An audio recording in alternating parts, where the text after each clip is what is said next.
Hi, welcome back. I hope you're enjoying the series so far. I've had a fair bit of good feedback. Today's just going to be a short one, not because I'm running out of material, but I'm sort of running out of time.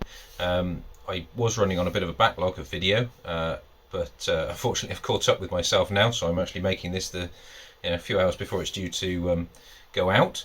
And I'm going to make another one for tomorrow and so on. So just a quick one tonight. It's a bit of a follow-up on the four-jaw chuck that I cleaned up the other day. If you haven't seen that, there's a link to it up here somewhere.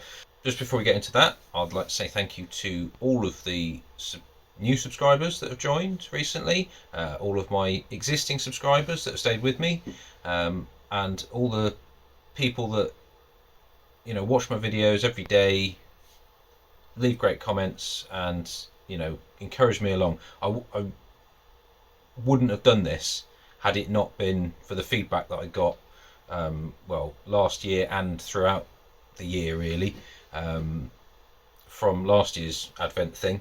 It's a lot of work to do a video every day. Basically, I see the Advent series as a sort of Christmas present to my subscribers to say thank you, because the way I publish the videos, it doesn't draw in any new, or hardly draws in any new people at all. I've had one or two, which is great. Thank you very much. But yeah, this is for everyone who's stuck by me and who's joined, in the past year. So let's have a look at what I'm up to down here.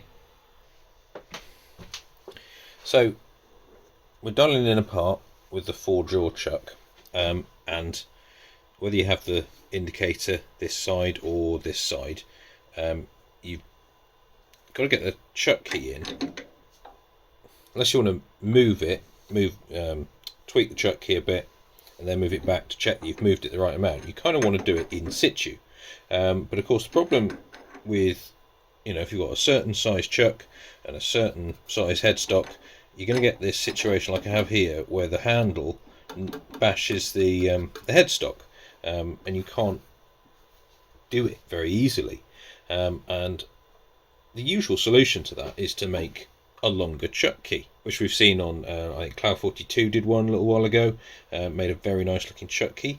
I'm lazier and don't want to spend the time making a chuck key right now. If I had all the time in the world, I'd love to make a chuck key, but I have another alternative. Now this chuck key is sort of 9 3/4 either way, which in old money is very nearly 3/8. So I had an idea.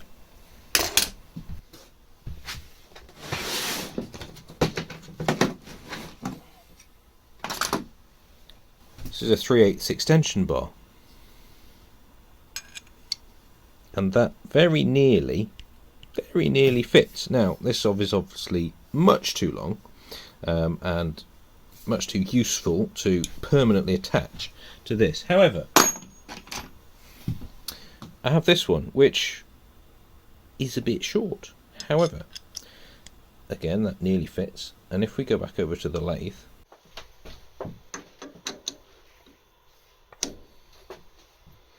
even once that's disappeared inside there, that leaves us with lots of clearance around the lathe to use the chuck key, and that is a very quick way to make this particular chuck key just that little bit longer.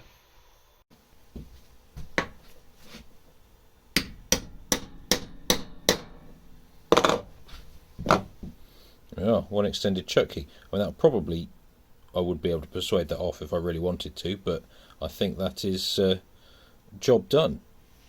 5 minutes well spent.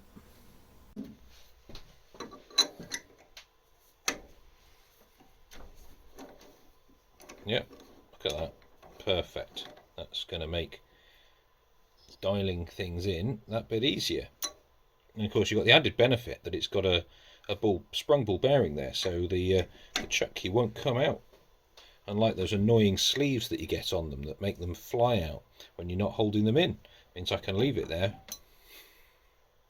Obviously leaving it there is probably not a great idea, so it kind of strengthens the case for making a chuck key isolator for the lathe, so that unless that chuck key is put away,